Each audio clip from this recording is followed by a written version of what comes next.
तर नवीन वर्षाचे सगळेजण खूप काही काय ठरवत असतात. मी असं करेन, मी तसं करेन. तसंच मीही ठरवलंय, की मी माझे व्लॉग्स कंटिन्यू ठेवेन. नेहमीप्रमाणे ऑफिसमध्ये गेल्यानंतर टी टाईममध्ये मी थोडासा टी करत होते. कॅमेरामध्ये बघून मला असे एक्सप्रेशन्स द्यायला खूपच आवडतात.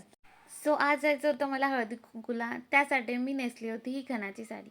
खूपच सिंपल मेकअप केला होता आणि ऑक्सिडाइज्ड ज्वेलरीने त्याला पेअर केलं होतं. तुम्ही बघू शकता माझा आजचा लुक. सो ये है हमारी मुंबई की जान, मतलब अपनी लोकल ट्रेन. आप देख सकते हो यहाँ की भीड़. त्यानंतर मी खाली उतरले आणि माझ्या मैत्रिणीने हा व्हिडिओ घेतला. खूप दिवसानंतर एवढं चालायला लागलंय.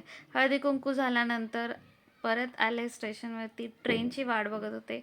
आजूबाजूला बघितलं कोण कोण आहे. रात्रीचे 9:30 वाजले होते म्हणून स्टेशनवरती पण जास्त गर्दी नव्हती. त्यानंतर रिक्षात बसून मी घरी निघाले. तर असा होता माझा आजचा दिवस. Bye bye.